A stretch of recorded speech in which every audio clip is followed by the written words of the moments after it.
Bismillahirrahmanirrahim. Assalamualaikum warahmatullahi wabarakatuh. Nama saya Muria dengan nomor NIM 289215022, Prodi Manajemen Reguler Plus.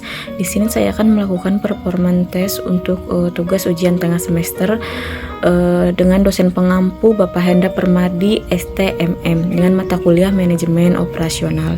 Di sini saya akan membahas tentang manajemen operasional, yaitu operasi dan produktivitas. Apa yang dimaksud dengan manajemen operasional? Manajemen operasional dapat diartikan sebagai rangkaian kegiatan atau aktivitas yang menciptakan nilai produk baik berupa barang maupun jasa melalui proses transformasi input menjadi output. Atau manajemen operasi adalah studi tentang pengambilan keputusan dalam fungsi, sistem operasi dan tanggung jawab untuk memproduksi barang dan jasa dalam organisasi. Untuk menciptakan barang dan jasa atau produk, semua organisasi bisnis atau perusahaan paling tidak menjalankan 3 fungsi utama, yaitu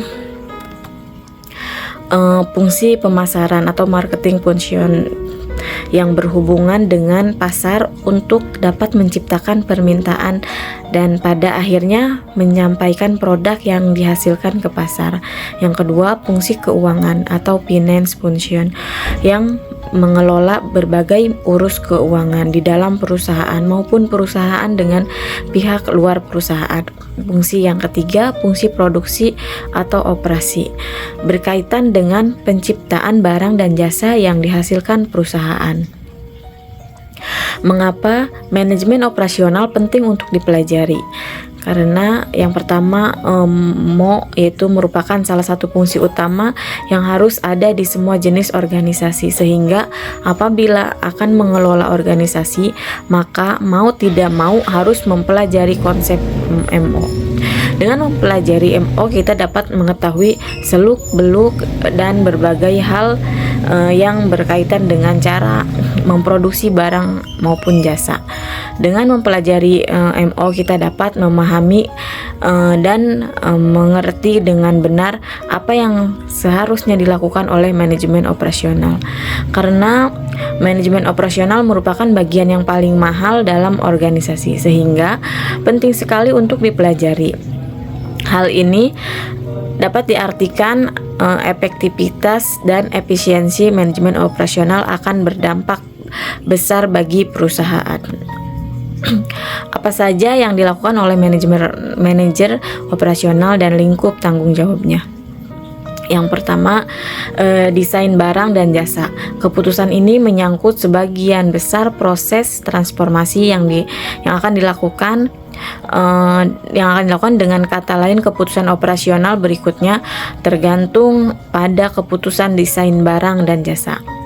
Manajemen kualitas yang diinginkan konsumen harus ditetapkan sehingga aturan maupun prosedur untuk mengenali dan memenuhi kualitas tersebut dapat dibakukan. Yang ketiga, desain proses dan kapasitas. Menentukan proses yang akan digunakan dalam kegiatan operasional dan kapasitas yang akan digunakan merupakan hal penting dalam manajemen operasional karena berkaitan dengan berbagai hal. Yang keempat, strategi lokasi yang dipilih untuk melakukan kegiatan operasional perusahaan baik yang bergerak di sektor barang maupun jasa akan sangat menentukan perusahaan. Dan yang kelima, strategi layout atau tata letak akan berdampak pada efisiensi dan efektivitas kegiatan operasional. Yang keenam, sumber daya manusia dan desain pekerjaan. Karena tenaga kerja merupakan bagian integral dan paling penting dari seluruh input yang digunakan dalam perusahaan, maka keputusan yang berkaitan dengan hal ini adalah sesuatu yang paling penting. Yang ketujuh, manajemen rantai pasokan atau supply chain management. Keputusan ini menjelaskan akan pentingnya integritas antar perusahaan dengan pihak supplier maupun distributor karena adanya interdependensi. Yang kedelapan, manajemen persediaan. Keputusan ini penting untuk dipahami karena persediaan yang tepat akan menentukan efisiensi dan efektivitas perusahaan. Dan yang kesembilan, penjadwalan. Keputusan tentang jadwal operasional merupakan hal kritis yang harus benar-benar dimengerti karena sangat menentukan sekali bagi perusahaan. Dan yang ke-10, pemeliharaan keputusan yang dibuat harus dengan sistem yang handal dan stabil. Bidang kegiatan apa saja yang memerlukan keahlian manajemen operasional? Yang pertama yaitu manajer pabrik. Manajemen pabrik termasuk keahlian di bidang perencanaan produksi, manajemen pembelian, manajemen persediaan, termasuk pengelolaan karyawan di bagian operasional maupun pengelolaan sumber daya lainnya yang dipergunakan di pabrik. Direktur pembelian mengenai fungsi pembelian, kemampuan menelaah program penjualan, mengintegrasikan atau membuat keterkaitan dari supplier sampai distributor, mengkoordinasi aktivitas operasi. Dan yang ketiga, manajer mutu atau quality manager, mengenai konsep statistik untuk dapat melakukan pengawasan semua aspek operasional karena kualitas merupakan tanggung jawab secara bersama di antara semua pihak yang terlibat dalam perusahaan, terutama fungsi operasional. Dan yang keempat, konsultan perbaikan proses, berkaitan dengan desain proses sehingga dapat memberikan berbagai konsultasi mengenai perbaikan proses untuk operasi perusahaan. Dan yang kelima, manajer dan perencana rantai pasokan, supply chain manager and planner, bertanggung jawab mengenai negosiasi kontrak jangka panjang antara perusahaan dengan supplier maupun distributor sehingga harus mempunyai keahlian tentang material requirement planning, supply chain manager, manajemen teknologi komunikasi canggih dalam dunia bisnis, konsep jadwalan dan persediaan. Sejarah akhirnya konsep manajemen operasional secara singkat, beberapa contoh sumbangan para pemikir yang antara lain adalah Eli Whitney 1800 adalah ahli manajemen yang mempopulerkan konsep standarisasi dan pengendalian mutu dengan menghasilkan produk yang dapat dibongkar pasang untuk jenis produk senjata yang dapat dijual dengan harga tinggi. Yang kedua, Frederick W. Taylor 1881, beliau dianggap sebagai bapak ilmu manajemen yang memberikan kontribusi pada keyakinannya bahwa manajemen bisa menjadi lebih kuat dan agresif dengan cara memperbaiki metode kerja. Yang ketiga, Taylor dan mitra kerjanya Henry L. Gann serta Brendan Lee Liang Gilbert termasuk yang pertama kali mencari cara yang sistematis dan terbaik untuk memproduksi. Dan yang kemudian Henry Ford and Charles Sorensen 1913 berhasil memadukan pengetahuan mereka akan komponen yang distandarisasi dengan lini produksi sehingga memberikan sumbangan penting tentang mail order. Contoh kegiatan manajemen operasional di sektor barang dan jasa yaitu produk barang atau manufaktur, pertanian, perkebunan, perikanan, berbagai pabrik pembuatan produksi barang, pertambangan, industri berat maupun ringan, konstruksi, otomotif, perumahan. Dan produk jasa yaitu jasa operasional, pendidikan, hukum, kesehatan, perdagangan, layanan masyarakat, transportasi, perbankan, asuransi, hiburan, administrasi, real estate, dan jasa perbaikan. Kecenderungan terbaru yang menarik dalam manajemen operasional, tabel tantangan dinamis dalam manajemen operasional. Dahulu fokus lokal atau nasional, penyebabnya biaya rendah, komunikasi global, transportasi lancar, dan sekarang fokus global.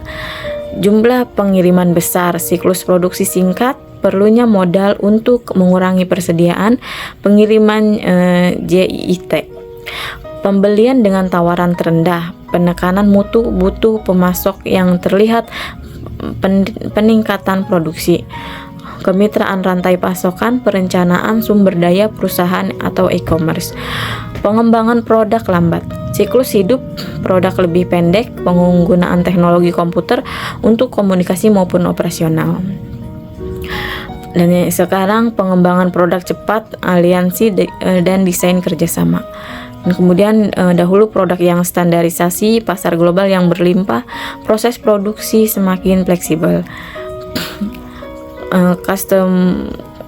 customer massal dengan penekanan pada kualitas, spesialisasi pekerjaan, kondisi sosial budaya, pemberdayaan sumber. Tantangan produktivitas, perbedaan barang dan jasa. Karakteristik barang dan karakteristik jasa itu, karakteristik barang dapat dijual lagi, dapat disimpan, kualitas dapat diukur, penjualan terpisah dengan produksi, dapat dipindahkan, lokasi sangat mempengaruhi biaya, mudah diotomatisasi, pendapatan dari produk nyata.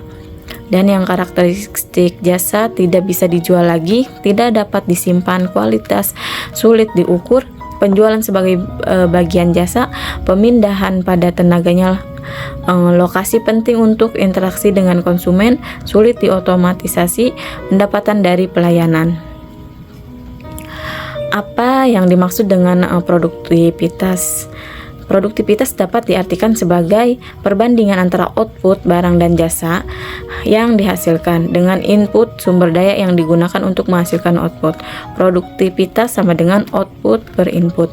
Bila input yang digunakan untuk menghitung produktivitas salah satu sumber daya saja disebut single factor productivity. Semua sumber daya yang digunakan disebut multi-level factor productivity. Single factor productivity sama dengan output per labor plus material cost dan overhead cost. Contoh perhitungan produktivitas. Diketahui data-data sebagai berikut. Output yang dihasilkan 600 unit per minggu. Jumlah pekerja 3 orang. Masing-masing bekerja selama 8 jam per hari dan 5 hari per minggu. Maka produktivitas tenaga kerja sama dengan 600 per 3 kali 8 kali 5 sama dengan 5 unit per jam. Jika upah pekerja sebesar 5.000 per jam, material yang diperlukan seharga 500.000 dan biaya overhead sebesar 900.000, output tersebut dapat dijual dengan harga 10.000 per unit. Multifaktor produktivitas 600 dikali 10.000 per 3 dikali 8 kali 5 kali 5.000 ditambah 500.000 ditambah 900.000 sama dengan 3. Jika output yang dihasilkan meningkat sebesar 50% dengan kenaikan semua biaya dan harga masing-masing sebesar 25%, maka kondisi yang baru menjadi produktivitas tenaga kerja 600 dikali 1,5 per 3 kali 8 kali 5 yaitu 7,5 unit per jam. Berarti ada peningkatan produktivitas tenaga kerja sebesar 50% dari sebelumnya. Multifaktor produktivitas 600 dikali 1,5 dikali 1,25 kali 10.000 per 600 tambah 500 tambah 900 XL 25 sama dengan 4,5. Berarti ada peningkatan multifaktor produktivitas sebesar 50%, 3 menjadi 4,5. Contoh sistem produktif operasional, input dan output. Operasional yaitu bank, inputnya teller, staf, komputer, fasilitas dan energi, dan outputnya jasa keuangan, kredit, deposito, tabungan dan lain-lain. Dan restoran, koki, pelayan, bahan masakan, fasilitas, energi. Outputnya yaitu makanan, hiburan, suasana. Dan operasional rumah sakit, inputnya dokter, perawat, staf, peralatan medis, obat, energi, dan fasilitas. Dan outputnya yaitu jasa kesehatan, pasien sehat. Operasional universitas, inputnya dosen, staf, peralatan, fasilitas, pengetahuan, dan energi. Outputnya alumni, riset, pengabdian masyarakat. Dan operasional pabrik, inputnya tenaga kerja, peralatan, material, energi. Outputnya produk akhir. Operasional penerbangan, inputnya pesawat, pilot, staf, fasilitas, tenaga kerja, energi. Dan outputnya transportasi udara antar lokasi.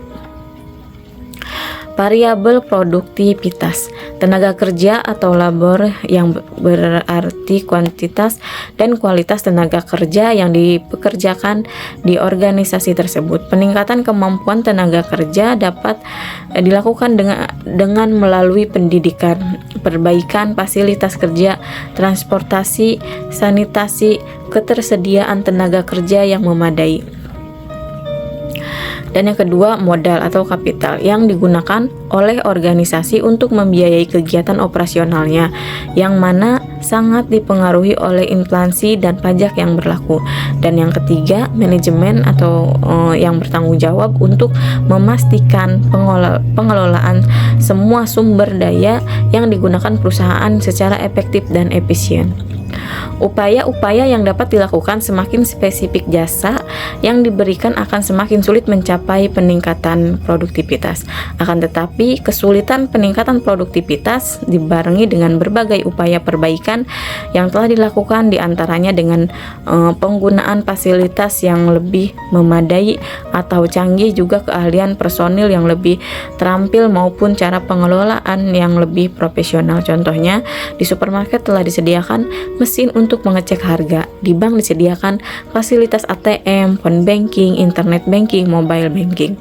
Di rumah sakit, peralatan kesehatan, bank yang komputerisasi, kegiatan administrasi lazim menggunakan komputer.